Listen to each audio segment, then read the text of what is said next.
Hey everyone, welcome to Type Talks. Today we have 5 ESTPs. So Baaf, would you like to tell us a bit about you? Hi, I'm Baaf, that's my YouTube name. My real name is Taco. I'm moderator for Megan Levota's personality for Typology Growth or something group. 2,500 members, and you see me a lot at the internet. Awesome. I'm also moderator of Megan Levota's Typology group on Facebook, which I'll link below for all of you interested. So Taylor, would you like to tell us a bit about yourself? My name's Taylor. I run the Flow State channel, and I've been around the block a bit on True Generations and talking with famous people and all that. I'm an ESTP, SLE in Socionics, 8 Wing 7, and I'm glad to be here. Awesome. And Jet? Hello. This is my YouTube channel. Joyce invited me to talk with 4 other awesome people who apparently are other ESTPs, which are extremely rare. I haven't been able to meet any ESTPs. Well, I mean, just a few. I like philosophy. I like psychology. I like this stuff. It's my bread and butter. And I can't wait to have a meaningful conversation with you all. Yeah, type is my oxygen, so I totally understand. And Kate? I'm Kate. I'm with TypeMatch. I have a YouTube channel, but the main thing for me is TypeMatch is a personality type matching dating app. And yeah, I've got the YouTube channel. I would say we're bigger on Instagram though. But yeah, shameless shout out. You guys should check out the TypeMatch app on iOS and Android. Cool. ESTP woman here. Yeah, a rare breed. And Daniel? Hi, yeah, Daniel Storm. I'm best known, I would suppose, as Susan Storm's husband. So I kind of am a part of this whole MBTI community by marriage, I guess. Yeah, she's actually the one that drug me into my knowledge. So it's been really fun getting to know people though, and having talks about type. Awesome. That's great to know. So there are 4 ESTP YouTubers here and one from a typology website that you should all check. They'll all be linked below. And today we'll be talking about ESTP things. And so I guess we can start off this chat by possibly naming off ESTPs that you know in fiction or in real life that you relate to or that you just admire or that you think is cool in any way. How many ESTPs are watching fiction? True. Joe Rogan is my favorite one. I really like and relate to because he's very interested in discussing ideas. He's very interested in exploring different topics, and that's like a stereotype of like ESTPs is that they're not interested in the hypothetical at all, but Joe's really all about that. So I think he's my favorite ESTP. And also Mary from Downton Abbey, which other people on this call probably don't know, but she's a very strong, independent ESTP woman, and I really like her and relate with her. She was like my favorite character in the entire show, just because she went against everybody's expectations. I love that. That's kind of like a standard thing I think for ESTPs. Like don't put me in a box. Yeah, everybody was trying to tell her what to do, and that made her not want to do it. It's like, no, just you want me to marry Matthew, so even though I'm in love with him, I'm not going to do it. Like, yeah. My EP friends all like to do, like when you tell them something, they'll want to do the opposite just because you told them to do. Yeah. And that's something that I always told my parents growing up. I'm like, I understand how I need to be parented. Don't tell me what to do, ask me. And then I'm like, I'm happy to help. But if you tell me what to do, I'm going to go, I won't do that now. My co-workers learned a trick. They say if you want Taco to go left, you have to tell him to go right. Yeah. I guess a good ESTP example in fiction would be like Jessie from, I guess this is me typing her, Jessie from Toy Story, just because she's just all about like just going and just kick ass now and then ask questions later. That's pretty much the mentality I have. Pretty sure you guys all agree with that. Yeah, I definitely. don't remember Toy Story. I don't watch a lot of stuff if it's not on YouTube. So this is kind of a harder question to answer than you'd expect. But I do agree with Joe Rogan, and I just recently did a video where I typed both Joe Rogan and Bill Burr ESTP, even though they present kind of differently. And I've gotten some pushback from people about Joe Rogan because he's got kind of a nicer edge than a lot of people expect out of an ESTP. I think that both he and Bill Burr are ESTP. I think a lot of stand-up comedians are STP. I could see that. Or NFP, huh? Or NFJ. I've heard somewhere that Joe Rogan typed as an INTP, and I can kind of see why. No one's willing to take that. He's an extrovert. Yeah, people have him typed differently in different places. I personally think he's an ESTP, and so yeah. Any others? Well, he's not a fictional character, but Frank Abagnale from like the movie Catch Me If You Can, right? Like Yes. that guy was on point. Like I literally, before I'd ever heard of him or seen the movie, like fantasized about doing exactly what he did. Like just bluff your way through life, because I mean you almost can anyway. If you walk into a situation with enough confidence, people just believe you because they're afraid to challenge you. So I mean it was like I like watched that movie and I'm like he's my hero, because like that would just be so exhilarating and fun to do. And he just like moved on from thing to thing to thing, you know, and it was like that's like so typical ESTP to just like, well, this worked, now I'm going to go do this thing, now I'm going to go do that thing, and you know, just keep trying something new and interesting. And that is true. If you're confident, the world is fucking yours. Mm-hmm. I agree. Frank Abagnale is all about figuring out like how everything works behind it, and that's very like SETI. Yeah. Mm-hmm. Yeah. Go ahead. It's like SETI makes all these quick calculations, and it's able to adapt with confidence in situations. It's so cool. Bruce Willis in Die Hard. Is he an ESTP? I like him a lot. Mm-hmm. I can see an ESTP in him. That feels right, viscerally. I mean, that's like my calming movie to watch when everything's like chaotic. You just like sit down and watch Die Hard, and you know everything's going to be okay. Then you know, like. Any others? I brought this up when we did our interview, but I think Corey Taylor is From Slipknot, right? from Slipknot. Yeah. Mm-hmm.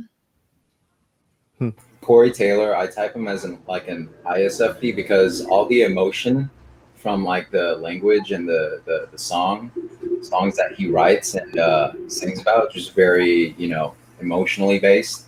But, you know, it's just my perception of him. I could be very well wrong. And I typed him mostly off of interviews. In his interviews, he comes across a lot more extroverted, but I can see why that. Because he does have a lot more emotion juiced into his lyrics than I think. If I were writing lyrics, mine would come out probably pretty stale.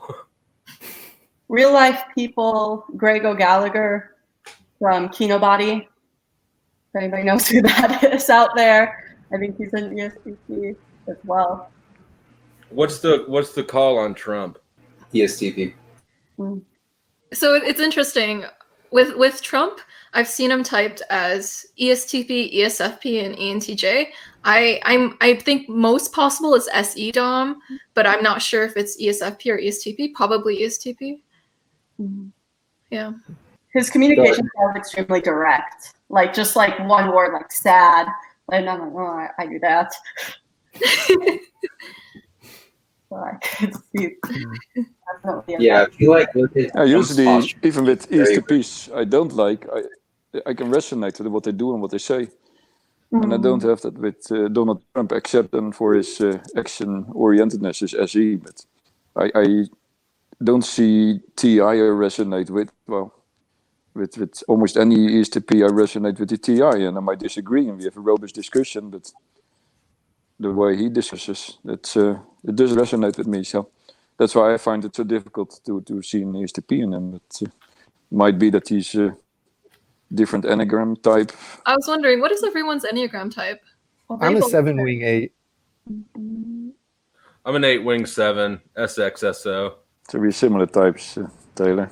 I think I'm a 7. Yeah. I'm not into Enneagram enough to like actually know. It's just like, okay, other people also have said that, and every test I took said that, but like I haven't delved into that theory. So like if it's like MBTI where the tests are inaccurate, then I don't actually know. Yeah. So my impression of you, Kate, from your videos is that you're a 7 wing 8, but I could be wrong. That's just my That's impression. what I always get. So Mhm. probably, yeah. Cool.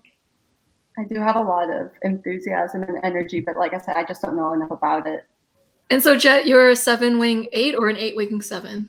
Honestly, I don't even know. At this point, I could resonate with either or. I think I'm more of a 7/8, but due to me being anal a lot of my friends call me that. Just like willing to challenge a lot of what they say determines I'm an 8. But I'm so freaking chill half the time that I just choose to just let things go. Sometimes it's not worth losing a friend over like a small argument. See, that's how I feel about myself too, but that's not how everybody feels about me. Exactly. Like this much I'll add. Like I feel very distant from everybody, but at the same time, I can be very intimate. It just depends on, like for example, when meeting a new person, especially in a very intimate setting, I have to question them almost interrogation style, but kind of gauging how much can I give myself up to you, so I don't scare you away, or I can pull you closer towards like my world. My next question for you all is, what are ESTP strengths? Public speaking. Do you prep or do you do it on the fly? Oh, on the fly. Yeah. On the Like fly. a little bit of preparation, but like I'm so improvisational.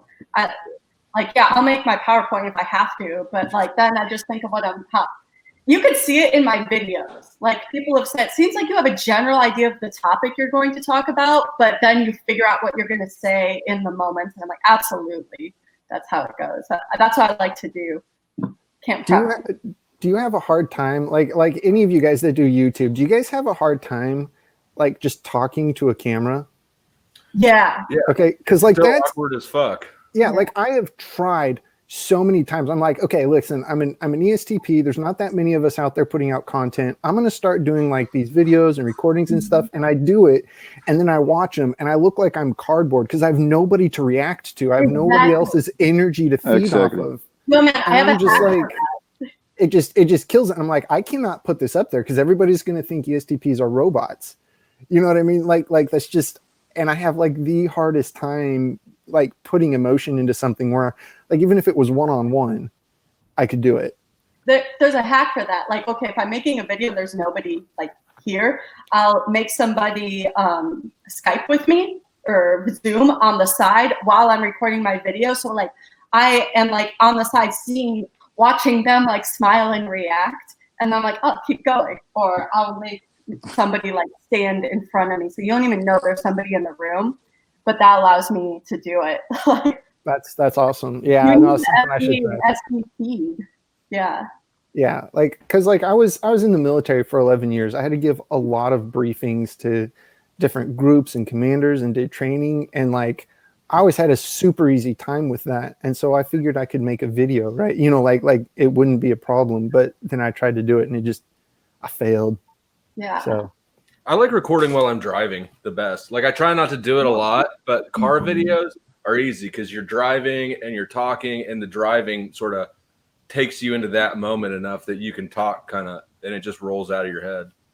Yeah. nice. Yeah. I can see that. A trend with the ESPs that I've invited on my channel is that they'll be driving while doing the panel with me, and it's just hilarious. Yeah, I often need a physical outlet for anytime I'm doing mental work. Like I actually have to be doing something, or I'll do my best thinking when I'm like doing yard work.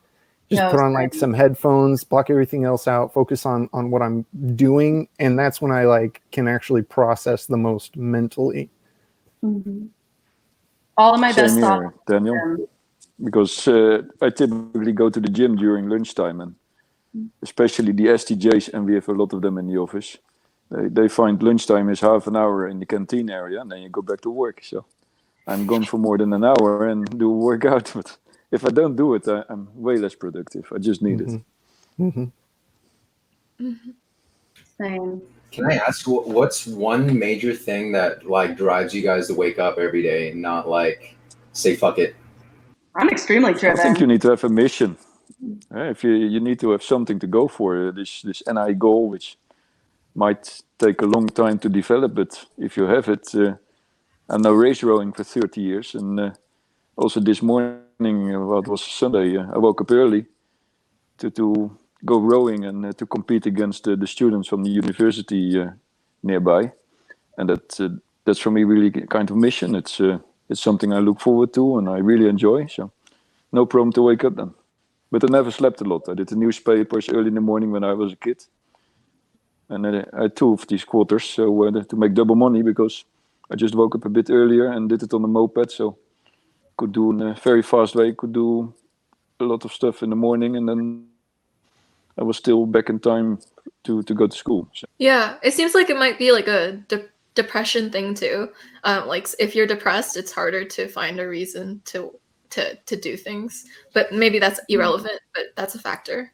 Something my current job. Joyce, I think a lot of ESTPs get depressed, I think, less easily compared to the introverts, because we don't have this introvert loop. So I don't know many ESTPs who got depressed. Yeah, if everything went wrong and they didn't see any way out, then maybe. But if they're in a huge debt and then lose their job and a divorce, whatever, but then it really piles up. But I know many more ISTPs who have these kind of depressive periods than ESTPs. Most of the ESTPs in my life, it just flows off their back. They can have a really bad year.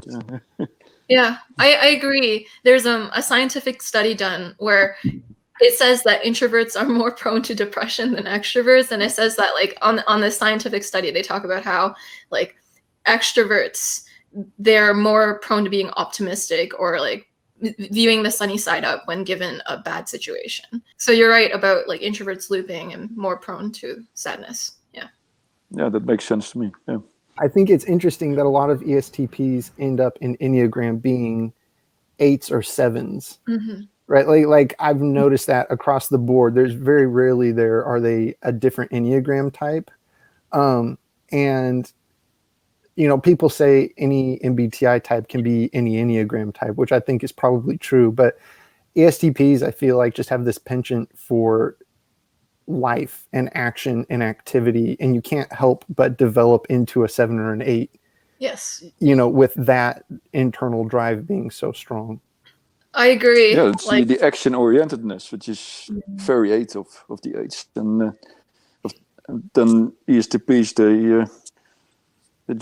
they are super action oriented. We just jump into action before we know, and then we also basically control the world around us. It's I would say impact, because it's not that I want to control people or like some of the say ENTJs, but it's more that you want to influence the world around you and shape it. And I think that's also quite a character of an 8. Yeah, my brother's also an 8. And he's an ESTP. And so it really does cluster, like this type clusters around the Enneagram 7 and 8. And I think a reason for that is like whenever my brother is confronted with something oppositional to him, he's able to find a workaround. So he doesn't complain, or like when he does, it'll be like a short one, and then he'll then go into action and like, how can I fix this? And then he gets annoyed at people who don't like, who get too into feeling bad about themselves without doing anything. They're like, just do something. The ESTP way. Yeah, and also 8s are focused upon completing the task. They see something which needs to be done, and then we have FE in our 3rd slot, so we try to basically involve the others. But if people are not really cooperating, then I think, okay, fuck you, but we need to do this. And so that's basically the drive behind it. You really want to get to the results. You want to complete it, not like completing that you check off a to-do list, but just you're busy with the task and you push forward. You don't want to get stuck by anyone or anything. You just want to move. ESTPs don't like being stuck, so they get annoyed at inaction and people purposely putting themselves into inaction. Yeah, that drives me so insane. no long meetings, just Let's make lemonade out of lemons.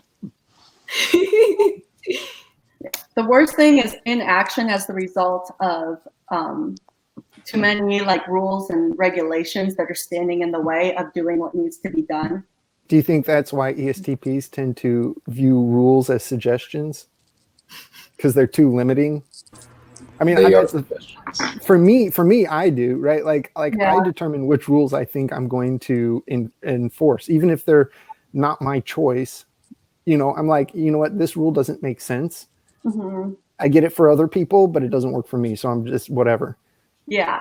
Yeah, you can really link it to the functions, Daniel, because I thought about it was in the YouTube, in the Facebook group recently, and then what I wrote is that I don't want to be basically stopped by others, so don't block me at the left lane of the highway.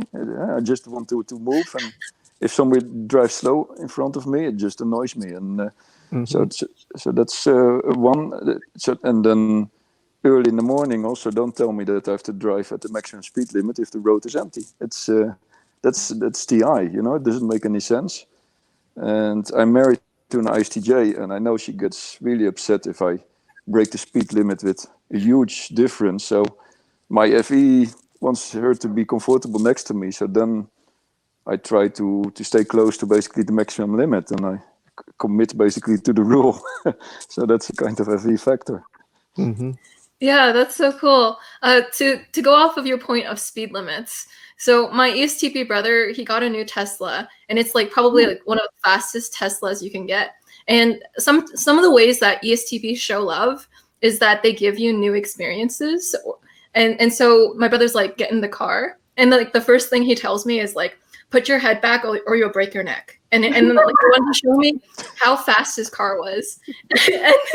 and he has so much fun like giving his friends new experiences, whether it's food or driving or doing something cool. And so I think that might be an ESTP thing. Yeah. I want to get a Tesla. I just paid off both of my cars, and so now I'm like looking at Teslas. I think most ESTPs want to have some good sound, and a Tesla doesn't make any sound. So for me, I would miss the music of the engine. I really need it. Yeah. Here. I just got an Audi, and I'm really enjoying customizing it as well. Audi S4, S6, S7. Eventually. The thing is with like, I think machinery, I don't think we're as mechanically inclined as like ISTPs to like, Probably not. like take things apart, but like going fast and shit, like, dude, that's the definition of SETI. Just directness and quickness. That's pretty much it. See, yeah. I've seen this like correlation between ISTP and ESTPs because I like to know how things work, but I am not as naturally inclined to it as an ISTP where their TI is primary. But I feel like I have a friend that's an ISTP, and he and I were both in the military as vehicle operators. So our whole job was driving. And while he was better at understanding what the vehicle needed, I was better at actually driving the vehicle. So it was like it's a slight difference, but it makes sense that I reacted faster and better to the new input because my SE is in that primary position. Yo, what race are you in? That makes sense. Yeah. And in the same way, I'm very mechanically inclined, Jet, but because I was working at mopeds when I was a kid, and then motorbikes and then cars, and working at them every day. But the real experts in my life, they were the ISTPs, and they still are. I know a guy who has a shop who basically revises the engines for the dealers, and that guy is really a star, and I love to see him at work. But if you then look at when the mechanical motor skills, my ESTP friends would basically destroy bolts and nuts way more often when they were basically dismounting a carburetor or something than I did. So they needed this special wrenches to regulate the force, while I could just feel it. So I think that's the DSC factor. I like to look at the mechanics of how systems work. Like for me, MBTI is a system that I can understand. It's very formulaic. I think ESTPs like things that are like a formula that's like mathematical, that you can like plug in and understand how people's minds work according to this like math. And I like to understand how businesses work. I'm always asking, how does that work? But it's not really so much like, how does this mechanical piece work? I'm not so interested in that. That's my ISTP boyfriend, who is also a maintainer in the Air Force. So that's cool. But I think that's how my SETI manifests itself. So I do like the mechanical aspects, but not nearly as much. It's more entrepreneurial in nature. My ESTP brother asked the same question. Like, he likes to ask like how people's businesses work, but it's like, but like it's because like ESTPs, they're known as the ultimate realist, and like when you know how like businesses function, you can like form a TI understanding, like that TI formulaic understanding of your own self about how businesses can be run, and so then you can make your own logic for that, and so that's really cool. Yeah, it's fascinating. I feel kind of annoying. I'll go into a business that's like new or like exciting to me, and I'll want to talk to the owner like, well, how does this process work? How do you do this? Yeah. Constantly like, what are you doing? How does it work? Yeah, for sure. There's a curiosity aspect to being SE lead. And so Flow State, Taylor, he mentioned to me how ESTPs like to know how to game the system. And I feel like knowing how a business operates allows you to like SETI game a system, because then you know how it works, and then you can formulaically TI understand it. So then you can SE act with that knowledge. So and that comes back to the rules thing too, because if there's a rule there, the real rule isn't that you can't break it. The real rule is that if you get caught breaking it, you have consequences. So for everybody to really play at the same level, you have to understand that rules are just high punishment activities. I love that definition. That's also TI. See, with that kind of reasoning, like nothing can be really illegal or immoral. And I think that means we can get away with, say, capital punishment or like murder, but on a legal clause or basis, something like that. And I still think also that our SE helps basically to avoid the penalty, because I always speed, but I know I see every speed camera, even if they try to hide it. And it's just the SE, which is always aware and sees everything. So they can hide with their camera behind the bushes, but then I see their van parked 50 meters away from the bush, and I think, hey, that's dodgy, and I just hit the brakes, and then I see the camera when I'm perfectly at the maximum speed. So. Yeah. Mm-hmm. ESTPs have this this ability to just manipulate information in their favor as well. So if you do get caught and you're allowed to have a chance to explain yourself, you can usually massage the facts to kind of minimize the severity of the action. Yep. Absolutely. Yeah. My brother totally does that. I think maybe the word smooth can be said for ESTPs and how they smooth over. Like they can find a loophole for a rule, and then they can kind of smooth over the consequences in most cases, because they're so tuned into reality. They know how to circumvent like the current situation to work in their favor. Yeah. Just talking your way out of stuff. Yeah. Yeah, pretty much, right? Yeah, I'm a negotiator. That's my work, basically. I do deals every day, and I rarely have a deadlock. I always find basically a solution. So you need to be smooth, and you need to be very much improvising during negotiations, and try different angles, and also read the other person, what's important to them. And I think that's really good fit with the ESTP personality. For me it's easy, and my co-workers, if they join me when we're negotiating as a team, they always have these things afterwards where they said, I should have said that, or too bad I didn't think of this. I rarely have those moments. I just do it in the moment and it goes automatically. Yeah. It seems like ESTPs get energized when they are allowed to improvise the best in that moment. So it's like basically when they're saying that they can manipulate the present moment, that's basically them saying that they improvise really well, and they like being in situations where they improvise well. Yeah. And to me, it's also logical, because you have a good interplay between SE and TI. Yeah? have the action, but also you have to really think quickly at your feet, and you just go between these two functions all the time, and I think that energizes us. For sure. Can I ask, what's the strongest word that you guys can define yourselves with? My favorite word is objective. It's just what I always strive to be, because I don't want, before I even knew about MBTI, I was like, it's very important to me to be objective, because I don't want my logic to be clouded by improper information or my feelings about things.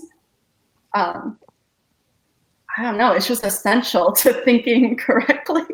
I don't know how to explain it, it's just important, yeah, to be objective. To see the reality of the situation, see things for what they really are. Yeah. At least try to not, everybody's biased. You can't escape bias. I have my bias. I have my way of seeing things based on my experiences and just the way my mind works and my opinions. But to try to be as least biased in your perspective as possible. And when you get new information, try to look at like, okay, well, where is this coming from? Why are they saying this? What's the other side? Could it actually be this? You know? In my interview with Taylor, he also used one of the primary words to describe himself was objective. Oh, nice. Yeah. You have to have good inputs. You're going to get crap outputs. It doesn't matter how much you churn and work and TI your way through whatever the fuck you're working with. If you've got crap inputs, you're going to get a crap output. So you have to have that objective input at the very beginning. Yeah. Yep, trash in is trash out. Yeah, always when people ask me what's your favorite of something, then I struggle. Maybe it's the FI blind spot, but don't ask me what my favorite is. I think, people always describe me as energetic because you just go on like a Duracell bunny, you know. It's from early in the morning to late in the evening. I just go, and so action-oriented. That's what many think, but I'm also analytical. I'm an engineer, so Master of Science in mechanical engineering, so that takes some analytical skills, but didn't do a lot with it. People person. I love people. I'm always with people. Even if I go row in a single, like this morning, I try to meet up with the students and be there with like 15 at the water. So that energizes me a lot. If I see all the others, you know, this group, it's fun. You know, we're doing something together. We're competing at the water. And then afterwards we had some coffee. So yeah, cool day. Nice. Yeah, that's really cool. And so there's like two camps of ESTPs. They're the ones who are people that like that. And then there's the second camp where there are the more paranoid type of ESTPs. Like there's this concept of blind spot FI, which causes a paranoia within the ESTP of other people. But maybe you guys can correct me on that. I heard it as like, I think it's socionics, where it's like the secret agenda of your TERT function. So for us, it'd be FE. And we share this with the Intps, which would be the agenda to be loved. And that's why we strive to influence people to at least enjoy our company or our ideas. But mostly like just winning them over. That's pretty much the essence of that. So two things. One, Joyce, I kind of know what you're talking about. I don't trust people because, like they were saying about accuracy, I feel like most people are not honest with what they're really saying. And so then I get a filtered view of who they really are, and then I don't know what to really believe. And so a long time ago, I had to say, you know what, I'm just going to accept things at face value until their actions prove otherwise. And that just allows me to move forward without getting bogged down by it, without being worried about it, and just let them be who they are. And it also helps me to not, because I don't like creating like, I don't know, like these first impressions of people. Like I don't like, they are just who they are without attributing extra things to them based on what they said or what they did, like just taking it at face value. Daniel, something I say a lot is, don't listen to people, but look at what they do. Does it resonate with you? Yeah, exactly. I had a buddy that, you know, he and I got along great, and I always felt like something might be a little off, but I could never put my finger on it. So, you know, instead of avoiding him, I just went on like I would with anybody else. And then later, as he got to know me and he revealed some things about himself, I was like, all right, I'm not going to hang out with this guy anymore just because of his life decisions, and the way he's treating people is not the kind of person I want to be around. And so then I was able to definitively say, okay, I'm done with this friendship, because it's not who I wanted to be around. But the other thing I wanted to circle back to, for Jet, was the words you choose to, favorite word or something. I'm with Baaf on this, because my wife's an INFJ, and she's constantly wants me to rank things or tell me what I like best about something. And I was like, listen, you can't have one thing without the other supporting things, right? Like, it just doesn't work. This item can't be my favorite without these other things that make that possible. So I am going to answer your question though. Okay. But I'm going to expound on it a little bit. One of my favorite words or ways of describing myself is capable. And what I mean by that is kind of what Kate was talking about, as far as I feel like to be truly capable, you have to be objective about what you're doing. You have to have accurate information, like Taylor was saying, like all of these things feed into being capable, because without those things, you're not capable of being, accurate with what you're doing, or of putting out a good product, or completing a task or anything. So that's kind of my view. I feel like it all kind of has to go together to equal that. I really like this topic, Daniel. And I think many ESTPs, also ISTPs, they just want to be a master in something. They want to be really skillful. For me, that's race rowing. As a kid, I was basically the champion in tuning 4-stroke mopeds, and kids from also outside the city I lived in came all the way to me to just make their moped faster, and it was just Honda 4-stroke, really small niche in the market, a specialism, and now I'm really, I feel really good in being this negotiator at work who basically closes all the deals. That makes me feel good about myself. So I think, we like to be masters in something, and it's probably a bit of NI perfectionism, and then the TI accuracy, and we just, I think we are also good in objectively seeing where we are, if we are already capable or not. And when I was a first and a second year rower, I knew I was just crap, and I was training really hard every day to become better. And but I knew where I stood, basically, in the rowing hierarchy, and I was watching the videos from World Championships and Olympics all the time, just to see how the real masters were doing it, and respecting them a lot. And at one moment, you become national champion and saying, wow, I'm national champion. But it's not that I was thinking I was a real master that time, because I knew the guys at the Olympics were much better. So I was still working my ass off every day. Mm-hmm. Yeah, for sure.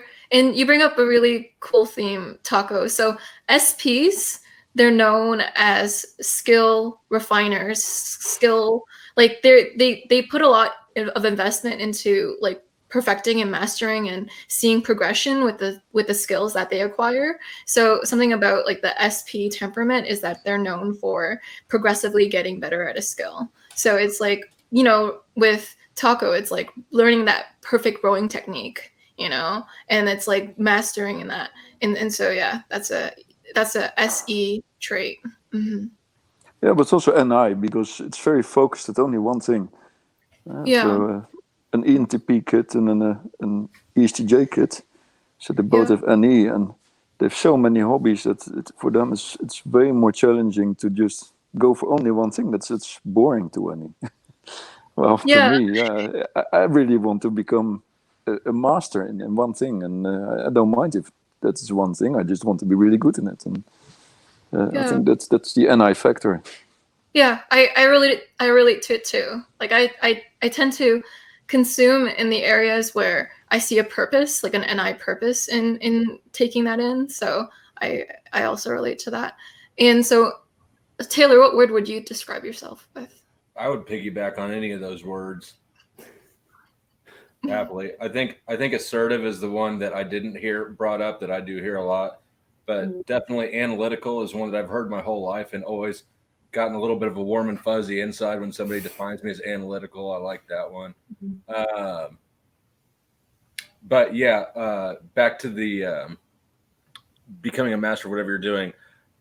Even more than being a master for me, I hate being second fiddle.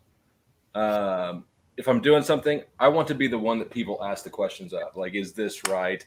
And not the other way around. I don't want to have to ask people for help. And so that's, call it ego or whatever you will, but that's a big driver in my life, is just to be the one who's not asking for help. Yeah, that goes back to Daniel's word capable. Like Right. ESTPs want to be capable. And so, Jet, what is the word you would describe yourself as? I'm going to go completely antithetical with everybody here and say subjective is what I've gotten from a lot of the company I keep around. Everything is perception based. So how we all perceive ourselves is different, with how others perceive us. And ultimately, subjective just makes the most sense. But also, I can't disagree with what they're saying as well with the objectivity in mind. Mainly and due to part of we live in reality. Like, this is real life. Like, we're not dreaming. We're not in a lucid dream right now. We're not in different dimension. Like, this is Earth, so ultimately, like, I have to give it up to them, but subjectivity. Acknowledging that you are a subjective being is an objective point of view. Yeah. Mm-hmm. and I won't argue that, and that's quite fine by me. Then that means I'm objective, and that's totally Yeah. cool. I love that. And so our next topic. So my question for you ESTPs is, what are the areas that come less naturally to you? Emotions. Close relationships. Yeah, anything that has to deal with like very intimate, like oh, I love you. Like, it's really hard to like pull that out of me. Like, I can tell people are close to me, just if you're willing to enjoy my company, that's pretty much, we don't have to say anything. Just, let's continue doing what we're doing. Most of my life, it was always, and it might sound stupid, but whenever somebody became my official girlfriend, that was a really confusing conversion, because it's like, okay, we've already been getting along well. I've already been trying to get whatever ass I can. What happens now? What comes with this new label? Now I'm with an FI Dom, so she takes care of all that shit for me. Dwelling into feelings, that's absolutely not natural. So if people ask me, how do you feel? I just say, good. That's it. It's not that I have like 100 different descriptions of how I feel. It's either have a shitty day or have a good day, but there's not much in between. And I don't think about it. I don't care. It's I just move on, basically. Yeah, I think being able to label emotions for me is hard. Like, I might feel things, right? And I know I'm feeling them, but to actually stop and be like, okay, what is it that I'm feeling, as opposed to just doing, is hard, right? Like, it's easy to be like, well, I have this feeling and it makes me want to do this. And so I just act, as opposed to analyzing what it is that I feel.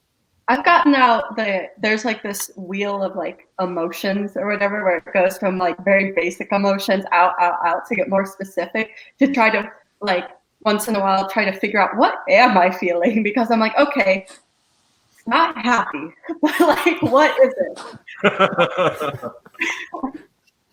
And that's helpful. But yeah, I know what you're feeling is hard. And the question, how are you? It's like physically, I'm good. Like, beyond that, fine. Doesn't matter. It does not matter. And also, okay, right now, like, I have my business, and one thing that people want from me a lot is like, you should tell your story of like, why'd you start TypeMatch? Why does this matter to you? And I'm like, that's irrelevant. Like, I'm creating this thing for you that you really like and you need. So why does it matter like how it makes me feel?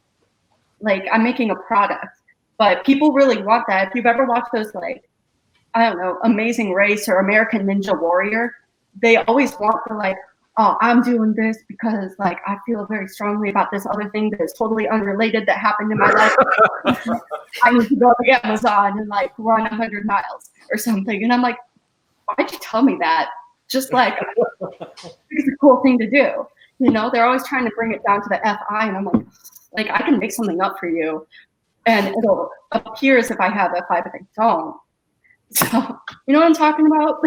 Yeah. I think for ESTPs, if they're actually doing something and they seem to be liking it, you can just assume they're doing it because it's fun for them, and that's all there is to it. They enjoy it, and so they're doing it. There is no other deeper, more personal reason, probably.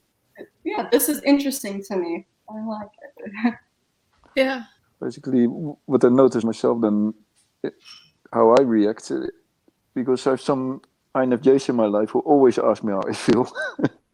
And after struggling with that question many times, what I now do is, how do you think I feel? And typically they're right. And then I tell them, I say, yeah, you're right. Yeah. I like that. But really was. Yeah. Yeah. See, I've tried And that then with so my that they wife, mention though. something which, is bothering me, for example. Well, I was not aware it was bothering me. I just basically ignored it. Yeah. Yeah, I tried that with my wife, and she didn't let that fly. She's like, I know what I think. I want to know what you think. I was like, well, I don't know. I don't care. You tell me. Just didn't work. Get off my nuts. Guys, the way I got into my relationship is my boyfriend told me that I had feelings for him. And I was like, oh, you're right. And that was it. Thank you for telling me. Yeah. Yeah. I was like, do I? Fuck, how did I get myself into this situation and how do I get out of it?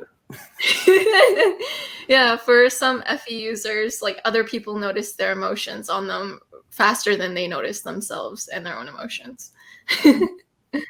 Yeah.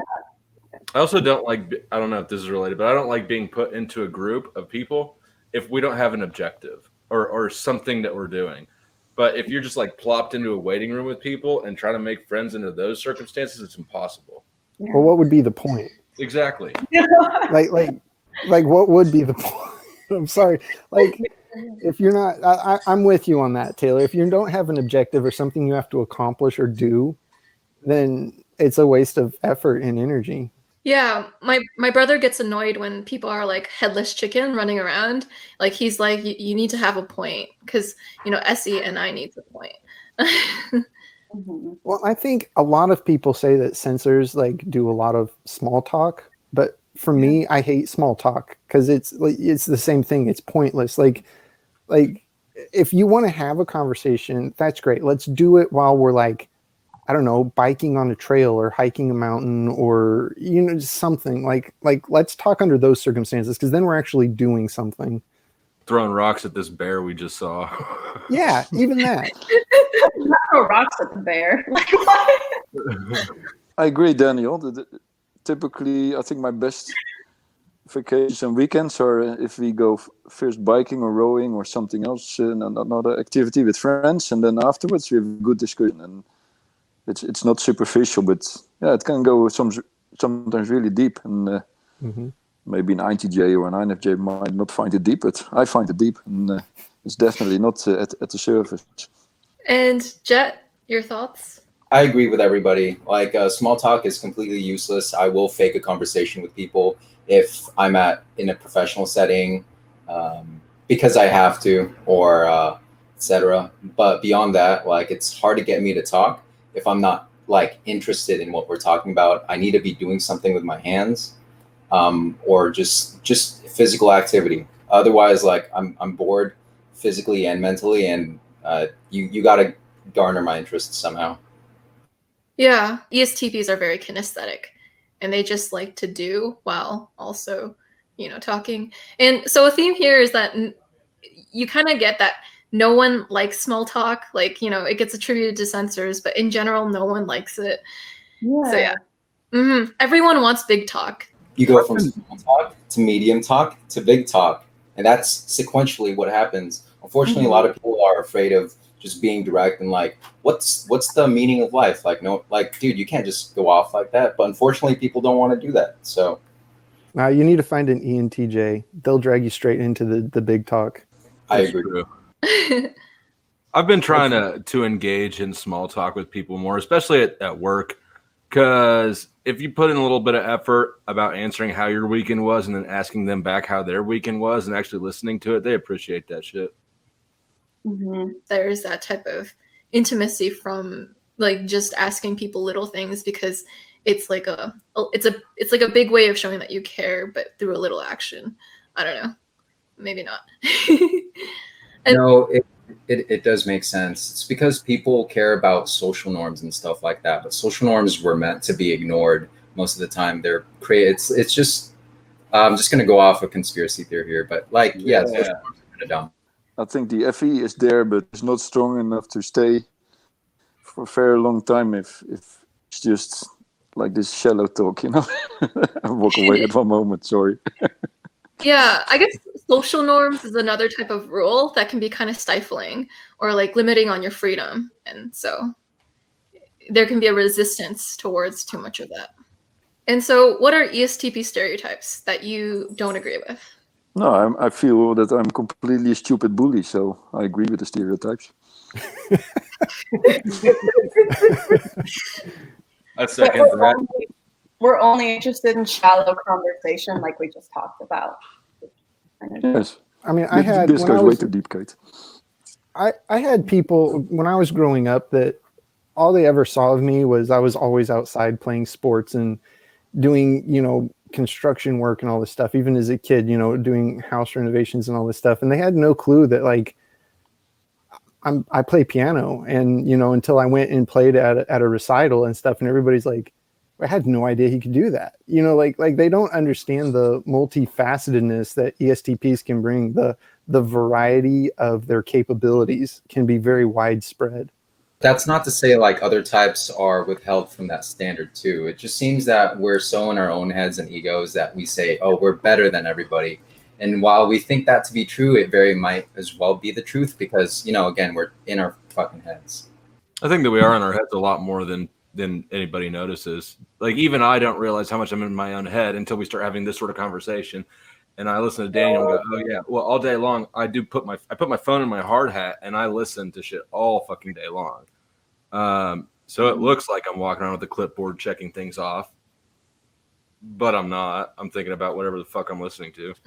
I think people underappreciate the strength of our TI, because SE being a perceiving function, while we like to engage in it and we like that new fresh look at something or coming at us, our TI is constantly busy. And with that being introverted, you don't really see it in us. You don't see our process. And so I think that's where people get the misinformation that we're shallow, is because they just don't see us processing. We think a lot about it, and what people see is just the end result. And then they might think, oh, we're too quick and it's a shortcut. And then they really underestimate all the thought behind it. No, that's the beauty behind it. Like, just have people underestimate you for the rest of your life while you completely destroy all of their expectations. And it's just fucking awesome. Just my opinion. And to some extent, that's intentional. Like, I really don't want people looking into my head throughout the day. But yeah, if you go back to the stereotypes, Joyce, then, for example, the ESTP quarterback, or I'm the stroke of an 8. Already, for the last 30 years, I've been stroking most of the time in cruise. So basically, you are a leader who fights with the rest. You're not at the side or commanding from the back, but you go in front, and you just you have your team and you're part of the team. That's basically typical ESTP to me. One stereotype that I hear a lot that, like, other people might agree with or have experienced, but is not true for me. And I think it might be a difference in ESTP men versus ESTP women. Is like, there are a lot of memes out there about ESTPs being sex crazed and not wanting to get in a relationship because they just want to sleep around a lot. I can identify with you, Kate. I just wanted the one person that I was going to be with, because I didn't want to open up and share any of my emotions with anybody else. I wanted to make that connection first, because I don't like sharing them. So I just wanted to be selective about who I did share it with. whether it was, so that I would agree with you on that. I know that's not true for all the ESTPs probably, but yeah, like ESTP women aren't just like hoes, basically. I agree. Trying to get at. I think it's just a process. Like it's the process of maturation. Like the more immature you are, the more you're going to adhere to the stereotypes. And then the more mature you are, the more you're, I guess, your own person. Yeah, absolutely. And I think the physical risk thing, they emphasize that way too much. Like, yeah, I've done some physically risky things, but that's not like my whole who I am, like my whole personality. And now as I get older, I take far fewer physical risks. I'm much more cautious as I get older. I think I took a lot of risk, but it's always a calculated risk. You always have the TI in the background and a bit of NI who basically knows the consequence, and I might accept it quicker than most other people because I'm comfortable with basically mastering my car or something, or my motorcycle. But to me, those are calculated risks, and they might look to others like extremely risky. But I know plenty of people with different personality types than ESTP who take, to me, crazy risks, and that's because I think they're not thinking about it, the consequences. They just go for it. The ESFPs in my life, they're to me real risk takers because it's like they don't think what can happen. And I don't like to join those activities. So then, compared to them, I'm very risk averse. But if you look at stock market, where I sometimes plunge in with big positions, so that's a calculated risk. It's a big risk, but I still think about it. And I'm not afraid for risks, but it's always a kind of analytical decision. Do I accept this risk or not? It's not that you just plunge into it without the brain. I don't risk what I can't afford to lose. Smart. That's what it boils down to. Hey, Taco, because you're the oldest one here, can you shed some light onto like how to, I don't know, mature? Like as a No, I have a good example, Jet, because when you said that you don't, you basically are not really into the deep connections. That resonated with me because that was basically my life as well when I was in my 20s. But these days, I really enjoy deeper connections, and I can even spend like 2 hours with an INFJ friend just because I like the connection, and that's something which changed for me in my 40s. So it came really late, but I'm happy it arrived, and it's something which is to me like a new world. It's before that, I think it's also as an 8-wing 7. Basically, you don't want to have any vulnerability. So that if you have a deep connection, then basically you put yourself at risk. You need to be vulnerable. So you have to learn basically to trust that with some people, and that's for me one example. And also, I think I know now the impact of my SE on others. It used to be like this big sledgehammer all the time, and other SPs, they don't mind, they even like it. Even NFJs like it. But NFPs, for example, for them it's way too much. It's like you're bulldozering over them. So then I recognize that now, and then I mute it. It's just I turn it down. Yes, it helps a lot because otherwise they think I'm steamrolling them or dominating. Well, to me it's positive energy. You bring up a good point. The thing is, when I was younger, so at this point in my life, I've dated all the types just to see what it was like. I'm in a relationship with an ENFP right now, and it's very interesting. I think I went into it because I wanted to learn and teach myself how to deal with drastically different people. And yeah, I think you're correct on a lot of the stances and points that you bring up. So yeah, I'm taking your advice either way. I'd like to know why you didn't. It was not really advice. It was more explaining how it works in my life. I don't want to lecture others. No. I don't see it as lecture. I just see it as words that I'm willing to absorb at the moment. Cool. Awesome. That's great. And so you all talked about like how SE users are seen as like way more risk-taking than they actually are. Like they do have that side, but it's not only that. Like they're not just risk-taking. And so that leads on to the point where a lot of ESTPs I know mistype as ENTP for a while. So with Taylor, Flow State, Daniel, and Kate, you guys all thought you were an ENTP at the beginning of your type journey. And so I was wondering, how would you guys differentiate NE from SE? Like, how did you know you were an ESTP rather than an ENTP? That's a world of difference. It was so obvious. Yeah, it was so fucking obvious. So obvious, yes. The thing is when I took the MBTI test, I got ENTP. And so that's why I thought I was ENTP, because look here, it says right here, which is such an SE fucking response to it, right? So for 2 years, I was like, obviously I'm an ENTP. You can see it right here. Look right there, I'm an ENTP. But then once I dislodged myself from that and stood back and went, okay, let's talk about cognitive functions a little bit, then it was game over. I think for me, it was a matter of, like Taylor was saying, it's a matter of educating yourself as to what it really means to be that type. But I think it's also because these tests, and this has been like a pet peeve of mine for a long time, is that a lot of the tests are written by intuitives and have intuitive bias built into the questions.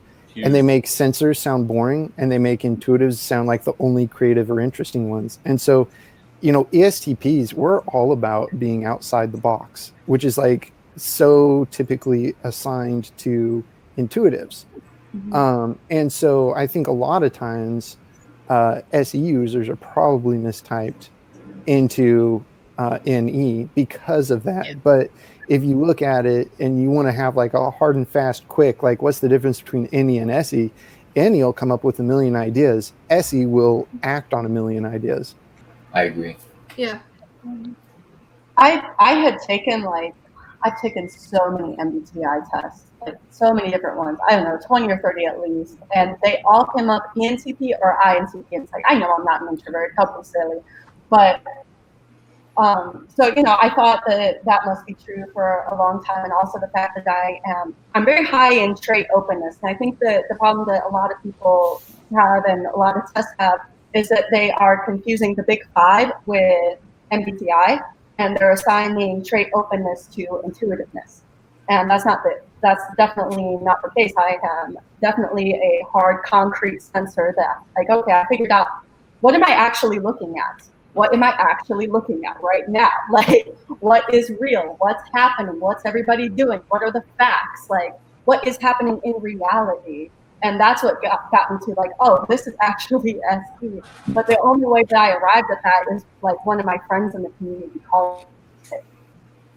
She had gotten to know me over a while. We were friends, so I couldn't just be like, nah, you don't know me, dog. But it was like, you know, I had to take a while to go back and look at it. It took me a couple of months. She told me like, yo, you're actually an ESTP, and here are the concrete facts. Here's where, like, look at your speech patterns. And I'm like, oh my God. Yeah, it took me a couple months to arrive there, though, because it was hard. It made me rethink the entirety of how I understand intuition. So. Yeah, absolutely. So you talked about the trait of openness and out-of-the-box thinking. So those are actually also like perceiver correlated traits too. I think perceivers, because they want a variety of something, they're more open just generally too. And out-of-the-box thinking, it's also attributed to being a perceiver too, because what I mean by perceiver is someone who has like NE or SE in the top two functions will have an orientation towards gathering new. So you have to be open to have that. Yeah. Yeah. And then there's so much bias in the community that's extremely annoying besides just in the test. Like, everybody wants to think that they're special. So if you put it on like a pedestal of this is the most special type, who isn't going to want to think that they're that? Like, yeah, I'm different. Like, I'm not this common person, but I don't know. I come across a ton of SPs who think that they're NPs as well. Me too.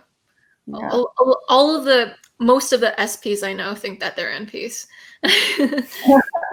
Yeah. Do you know them? Especially the INPs, because of their NI. Many of them think they're NPs. Yeah. And a lot of SJs think that they're NTPs. Interesting. Yeah. And so what are your journeys, Taco and Jet? Journeys? Just like, did you always think you were an ESTP? How did you arrive at that? No, for me it was just a lucky shot. I don't know who it was, but somebody suggested this 16 personality type website, and it was at the office, so we all did it, and I got the ESTP, and they found it funny because the ESTP character had a sports bag next to at the shoulder, and that was me, the only one in the team. So they said, it's correct, and for me, it was more the description which resonated me. Basically, it's not an MBTI test, but it's the Big Five. But in the description was that doesn't operate well in a regimented environment, something like that. And I did 3 high schools in 4 years, so that's absolutely true for me. And even working in the office, it's still a bit of a struggle sometimes. It's the freedom is not there, and we need these ESTPs. But there were many things in the description which resonated more with me than actually the test itself. And then I started to figure out with the TI how the test worked, and looked at other tests, and then you learn cognitive functions, and at one moment it makes sense. Awesome.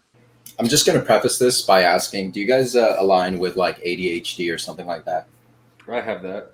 I always thought I did. Okay, Taco? I don't know. I'm not going to go to a doctor for that because I don't want to take the pills. Same. See, I went to the doctor because I wanted the pill. I took it once. I didn't like that. Yeah. So basically, almost every EP like that I've had on my show, or just the ones that I know in real life, have wondered if they had ADHD. But there's something about being like an EP that just generally, because you lead with SE or NE, that's variety, new, stimulation. And so naturally, that's going to be a little correlated with ADHD. But like sometimes like they don't meet the threshold, but they go like they have the symptoms because there's an overlap between some of the traits of ADHD and some SE/NE traits. Like 75% of EPs have questioned if they had ADHD, but probably only like 10% have it. I don't think it's for me real. it was more. I had a lot of energy, but it was very focused. So you have the NI focus, and then if you're not bouncing all the time with all your energy, like some of the NPs do, then I think the diagnosis ADHD is not the first one they think of. They just thought of me as a difficult kid with a lot of energy, but that was it. Perhaps it could be like the FI, and they're just willing to like align with it because they emotionally attach with it or something like that. Yeah. I started exploring MBTI in my early teens, probably like 15 or 16, and then I discovered socionics, Enneagram, and then all the other systems. I tested, this is why I asked that question. I tested as all the types. I'm very inconsistent as a person. I could be suffering from BPD, but honestly, it doesn't even matter. And at the moment, I think ESTP aligns the most and the best and the most accurate. Just because every other type, I guess through process of elimination, every other type doesn't fit me as best as ESTP, but I can't really say for sure ESTP is like where I strongly house myself in. Yeah. So type is like an archetype, and there's like so much variation within the type. And so, yeah, as you see, like there are 5 ESTPs here. They have their individual differences, but there's like a common link that, between their answers that does hold true. So it's really interesting to see. Because we're all dumb bullies. Exactly. We're proud of it. And everybody else is a pussy. You're either a dumb bully or you're a pussy. Yeah.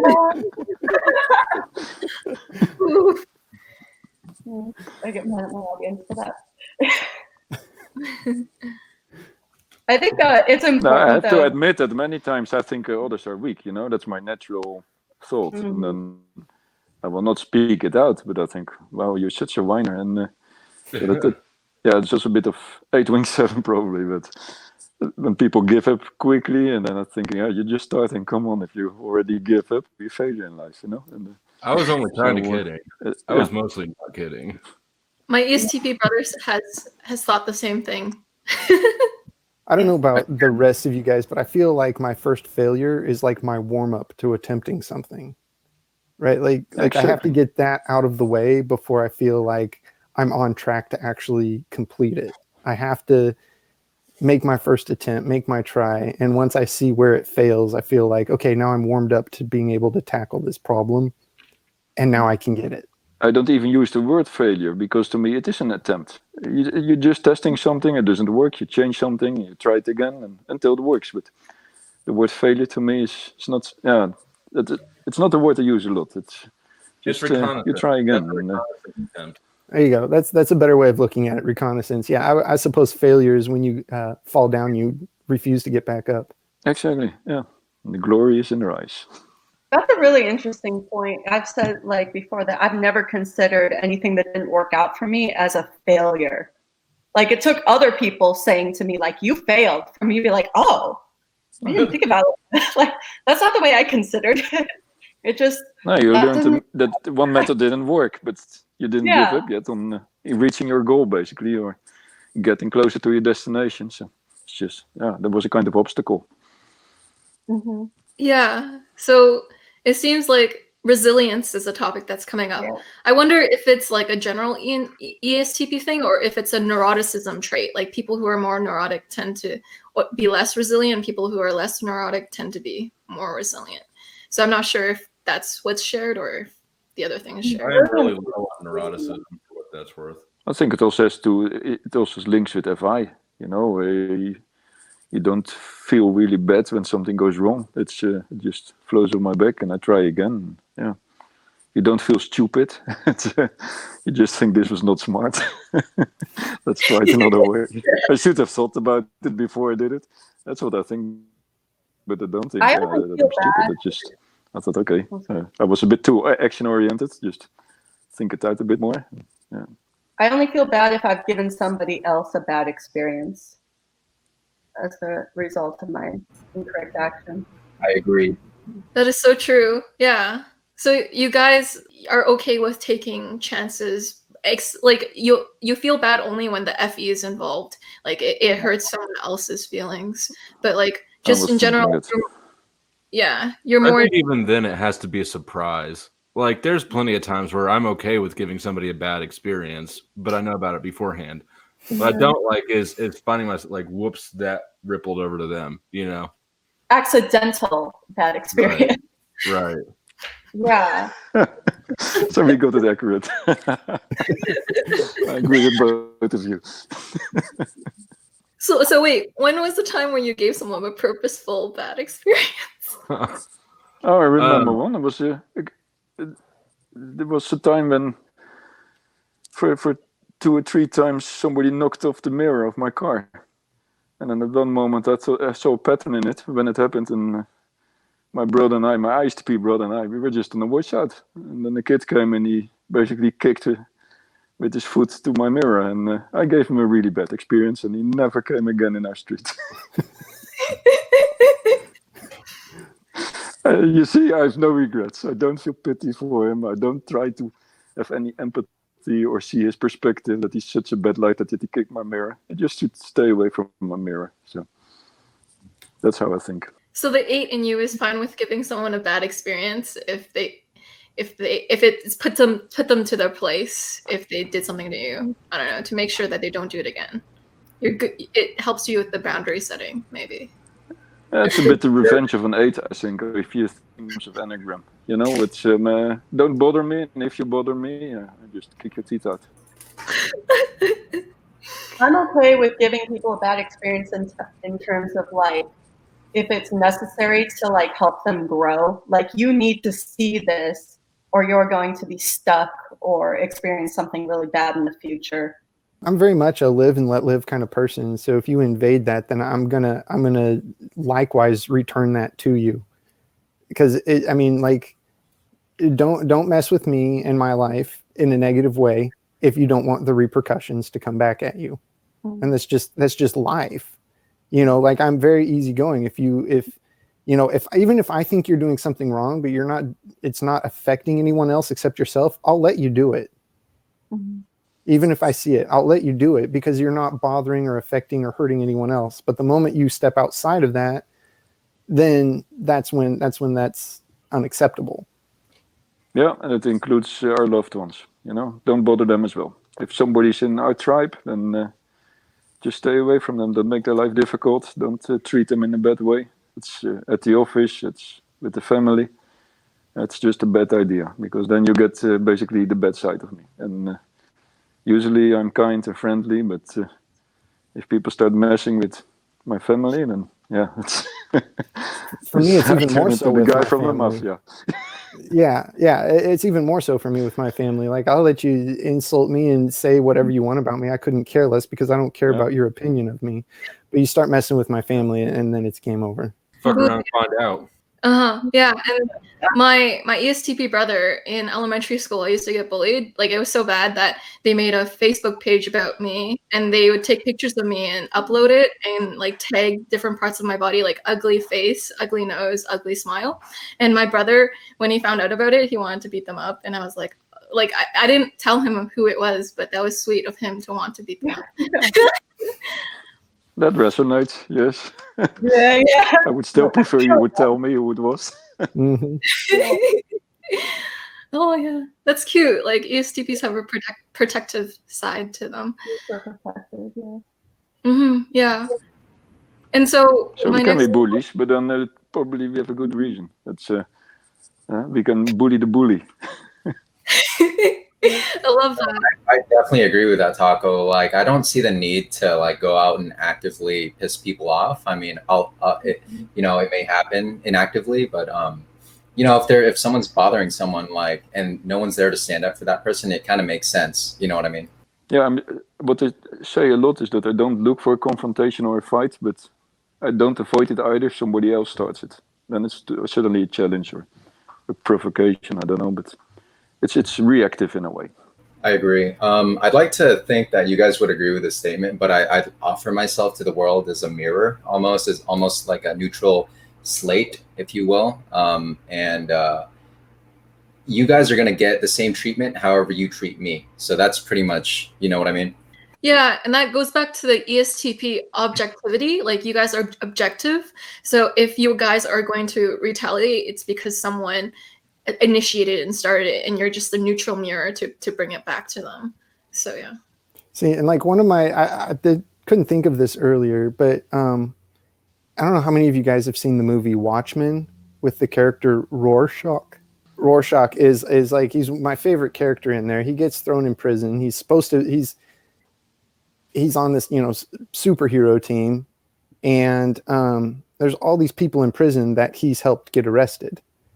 And somebody tells him, they're like, oh, look out, they're going to come for you. He's like, here's the thing. I'm not stuck in here with them. They're stuck in here with me. and that's like my favorite like line quote in a movie of all time. And it's true. And he proves it. And I feel like that's very much the ESTP mentality of, I don't care what the odds are. I don't care what's coming at me. I'm going to give you what you bring, period.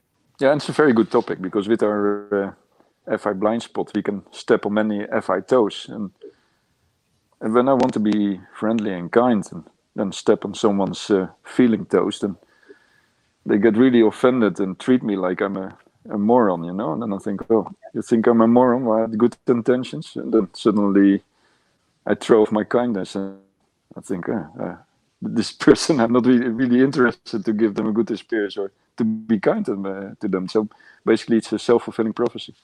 Mm-hmm. That is so true. And so, do you ESTPs have any questions you'd like to ask each other? So when are we going to like all meet up and go base jumping or wingsuit gliding or something, like go hang out and do something fun and grab a beer afterwards? Beat people up. Parachute. I've never parachuted. There you go. I'm down. We were scheduled to do it one time, my ex-wife and I, but we got rained out, and then that marriage ended, so we never rescheduled it. But I still want to do that before I get too fucking old. Right.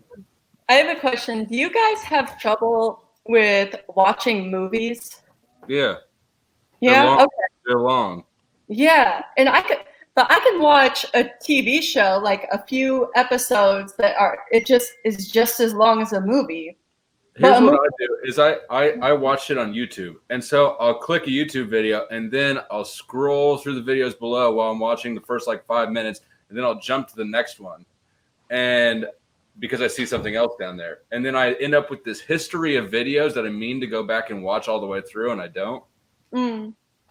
I can watch long Kate, it's a good question because I have a theory about it. I think we just wanted to take action ourselves, and entertainment, if it's an amusement park, if it's a movie or whatever kind of entertainment without interaction, just it doesn't interest me. I want to do stuff with others together, and there needs to be kind of interactive element. I can also not listen to lectures. I like discussions, but if somebody's just talking for half an hour, I fall asleep. I cannot concentrate. So it needs to be interactive, and movies are not interactive. You're just watching. It's entertainment, and so I find it tough. Yes.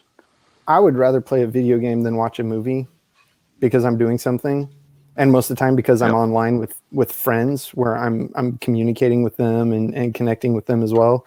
But if I'm going to watch like a movie or a show, even I like to like work out while I'm watching it. Yeah. You know, like I need to be, you know, like you know, Taco was saying, you know, it's you need to be doing something. And so that's kind of how I can kind of like kill two birds with one stone. Is I can exercise, I can work out, I can do whatever, you know, physical that way, but I can still have the entertainment side and watch the show or the movie. Yeah, for me there's one exception, and that's if the person I'm with or the group I'm with is really enjoying the movie. Then basically, okay, it's like giving the good experience again, Kate. That's yeah. I like lectures because it's productive. I'm working towards something, I'm learning something, and I could do something while I'm listening and learning, and it prompts interesting questions in my mind that I can then bring up to people and have discussions later. And then I'm giving them a good experience by like having this interesting conversation with them. And that's extremely important to me to bring people a good conversation. Like that, but movies, I can't do it unless somebody else really wants to watch it. And then I have this weird thing that I just don't know if it is an ESTP thing. I only like the rising action. I hate the second half. Yeah. Do you know what I'm talking about? Like, Yeah. It's gotta be. Right after the climax, the movie's over. Yes. Yeah. It's got to be where all the problems and conflict is creating the action and the drive forward, not when they're resolving it. Resolving it isn't real life either. Like things don't tie up all neatly. So like shows I've watched, I don't the last episode of shows because they tie everything up in a neat little knot, and I'm like, this is bullshit. I don't like the ends. Yeah, my ESTP brother, I used to watch Naruto with him, and he'd always go to the action scenes. He's like, boring, and then he'd like skip to it, and it's like, yes, the action. And then he'd go like, oh, it got boring again, and then he'll go skip again to the action part. And I'm like, yeah, I think it is an ESTP thing to like the part of the movie that has the most going on. Like, yeah. Mm-hmm. Mm-hmm. Yeah, the beginning of the movie is the best, and then after the climax, I lose interest. I really like compilation videos. Compilations are where it's at.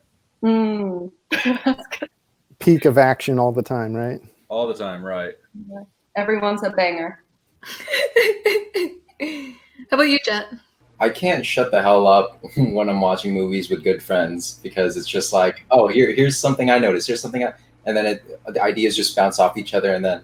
But for the most part, when watching TV shows or movies, I can't help but skip conversation scenes and only really interested in the action or when there's conflict.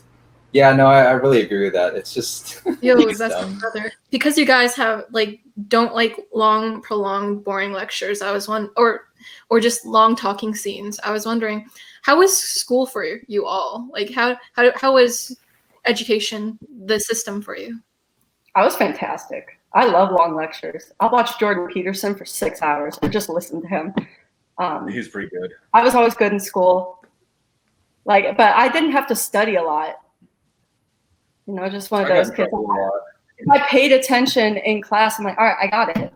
I had the benefit of being for me, school was homeschooled. the most difficult time of my life. So I don't look back to those days with a lot of joy. It was a struggle to get through.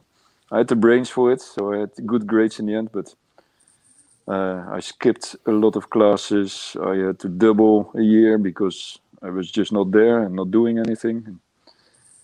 To me, it needs to have you need to have this goal, you know, and at school you need to do all these subjects while they don't interest you. And I liked mathematics, I liked physics, a bit of chemistry was also okay, and most of the other subjects, it just didn't interest me. So for me, it really started to become interesting when I started studying mechanical engineering. But that was a subject I liked.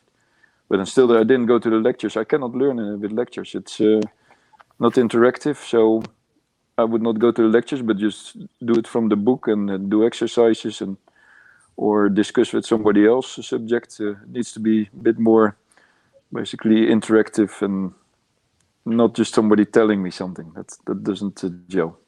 I had the benefit of being homeschooled, and my mom realized that I couldn't sit still for more than like 20 minutes at a time.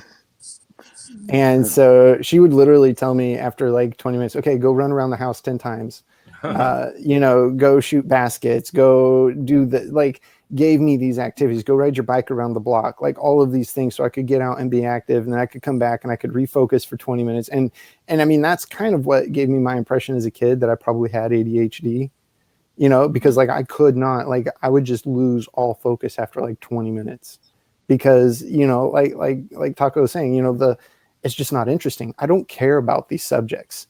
And so where's the drive to learn it, you know? But then when I was like, I guess it'd be a sophomore level in high school, I was like, I am so tired of school. I want to be done with this. So I did my sophomore, junior, and senior year of high school all in 1 year. Because that was, you know, again, I had that goal and that drive because I wanted to get done. And so I just did. I just blasted through everything. So I could move on and actually do what I wanted to do with my life and not be held back by school.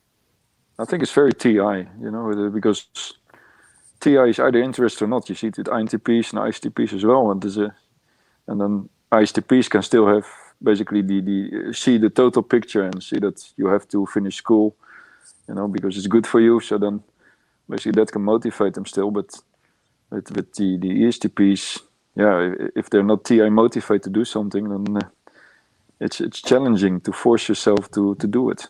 It's just, there's no motivation. That's why I got tested for ADHD, because in college, I was homeschooled 1st through 8th grade as well. And then in high school, I got a lot of detentions, but made it through, just wasn't even paying attention, but I made it, you know, it just wasn't that hard. And then in college, I would also skip class a lot because I couldn't learn shit during it. And then I just, you know, the weekend before midterms, whatever, I'd take a bunch of Adderall and get geetered to the gills and teach myself everything from the book and pass that round of tests and then do it again the next round. How about you, Jet? This is just an observation, and it's, I guess, my TI truth coming out, but I think the system, educationally speaking, is geared towards the success of SJs and anybody correlating with that standard. So, for example, be successful in school, you'll have a successful job. But I just have a hard time sticking with like what other people define as success, or, you know, practical, because what other people find practical is not what I find practical. So I skipped a lot of classes, high school, college, and it just, I don't know, it was just hard to just stay in school and get good grades. Fortunately, I finished my bachelor's, looking to get a doctorate in kinesiology, but I just don't have, I don't have like the attention span right now. Maybe take a year or two off and then return. But beyond that, school is a struggle, academically speaking.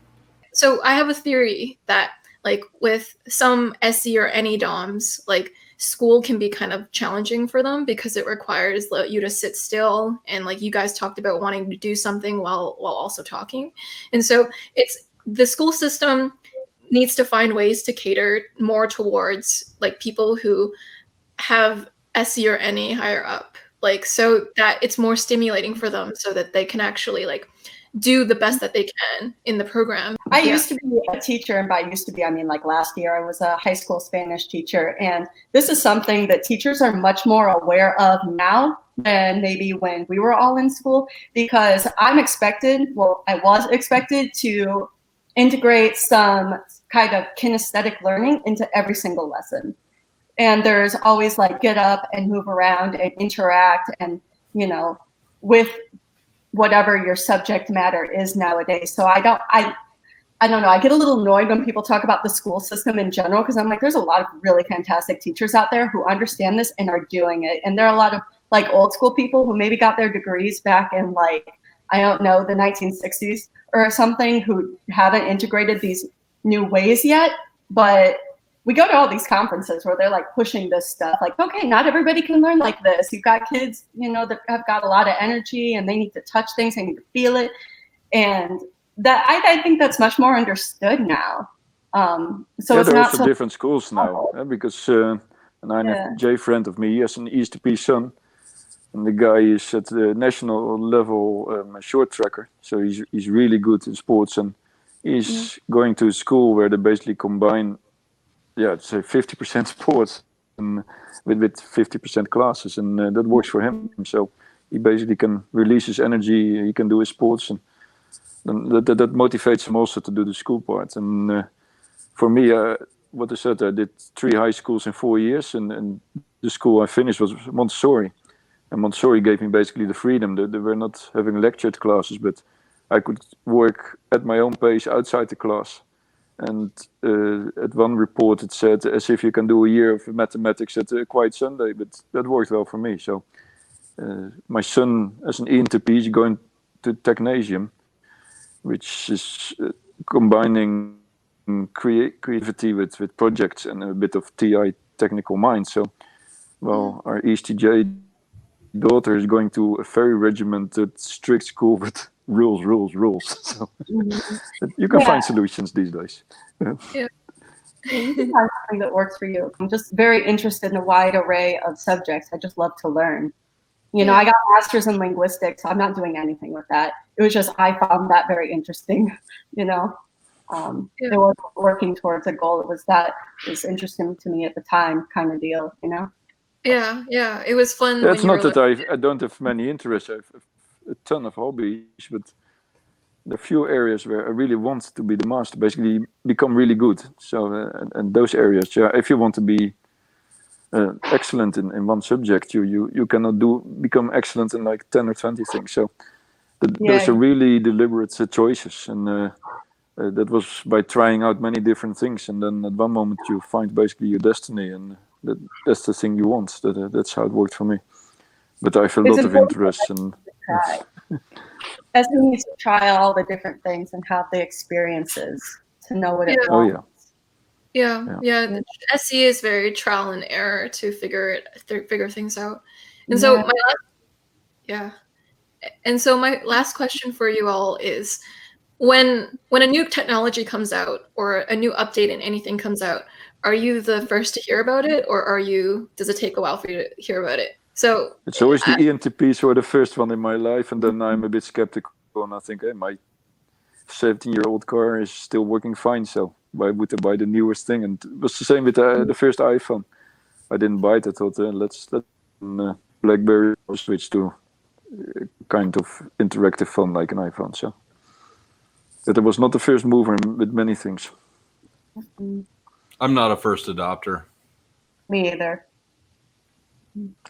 We like new experiences, but it's not that it has to be new. Basically, every rowing race to me can be a new experience, because not the race is the same, but it might be a race we do every year. So to an NE user, it might look boring because they think it's the same. But to me, it's a different experience. And from that perspective, we can be confused with NE because we like new experiences. I think I'm interested in the new things, but more on like let me research it and let me see what they've changed and what's different in the concepts of it. I may not be the first person to get one, because I firmly believe that the first of anything is usually the most flawed. And so like, it's not going to be the quality that I'm looking for.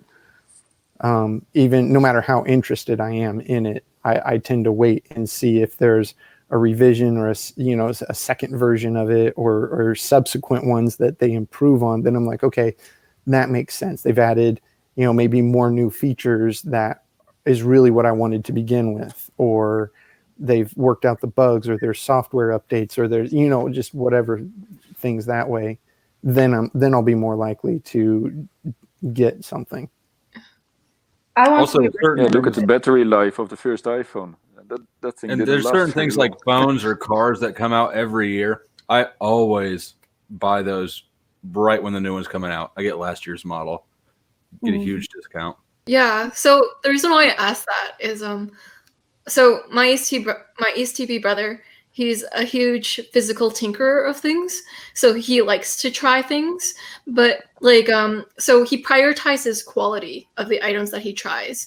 So he likes to talk about the quality of his boots or the quality of his watches. Because he's like, look, I did all the research. This is like the best watch you can get, or these are the best boots that you can get. But I don't know. I wondered if that was an ESTP thing to like know, because the SE is so attuned of physical items. Like you can tell what quality it is just by like seeing it. And so my brother, he knows when something is high quality. It's also NI, you know, the NI perfectionism, because the tools I bought were always high quality tools, and not the most expensive one, but the best quality ones. Yeah. Always. They're still I always the get same with Red my Wing car. boot. I got new Can you hiking repeat boots. that, Taylor? I talked yeah. about my boots all weekend, so it was crazy that you said that. You're amazing the whole time. Yeah. My brother will go on to like, these boots are amazing. That was so serendipitous. Yeah, that's quite funny. And so, any closing thoughts? Thanks for setting this up. I Yeah. enjoyed it. Those It are was really really- fun. Meet Awesome. new people. Yeah. No, this was definitely fun. It's always fun to like learn and see. So thanks. Yeah. Yeah, it So, was my first time interacting with other ESTPs like this, so that was fun. And see the comparisons. I think this is like the quietest I've ever seen Taylor at any point in time. Don't jinx it. I do have to ask though, do you guys, because you guys are objective mostly, Ben, could you give me on a scale of 1 to 10 how similar we all are? What you guys think? Who did you ask? Anybody. So on a scale of 1 to 10, 1 being the most dissimilar, 10 being highly similar. 8. I would have said 7, but yeah, close. this is interesting. If you were to ask Dario Nardi this question, this is what he would say. So, if Dario Nardi were to scan the brain of 2 random people, they would have a 5% similarity in brain pattern. But when Dario Nardi scans people of the same type's brains, the similarity between brain pattern tends to be around 80%. So, yeah. I win, motherfucker. This time. Like This 8%. Oh, 80. 80. Oh, okay. I thought you said 8, and I'm like, you didn't Did I win. say 8? Did I say 8? Okay. What do you think, Jet? How similar do you think we all are? I'll agree with you guys, like 6 to 8, basically. I think everybody still has their like personal anecdotes that shape and mold their lives, and it brings them to their own personal conclusions about how they see their life versus how others see them. So, yeah, I think an 8 would be a very accurate answer here. That's cool. And so it was great talking with y'all. You guys are a fun time. You guys are very quick-witted, and I love all the insights into your mind that you provided. 4 of these ESTPs are YouTubers, and so, you know, Taco, Taylor, Jet, and Kate all have a YouTube channel, which I'll link below. You should totally check them out. They're awesome ESTP YouTubers. Like, their content is high quality, like top-notch, just like the boots that Kate has. They're also high quality.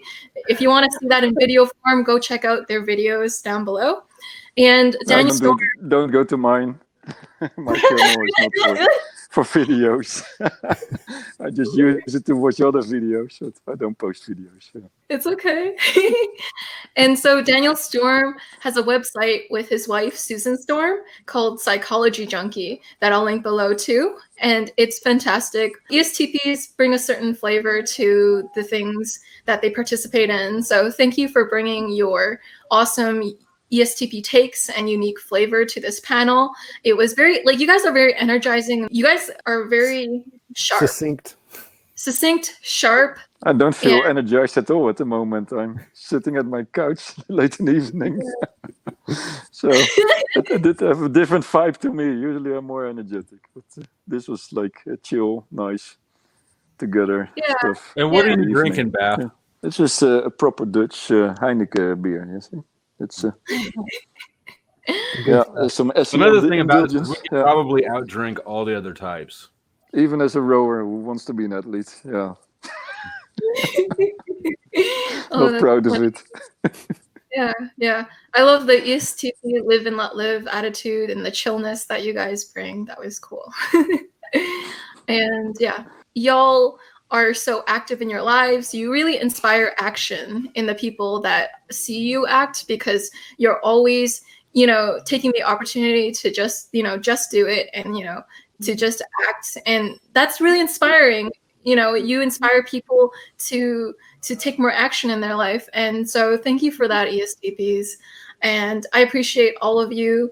And it was a fun time hanging out. Thank you. Thank you guys. Yeah, thanks for setting it Thanks, up, Joyce. Awesome. And thank you everyone for watching this far. You are fantastic. And I'll see you guys in the next episode. Bye y'all.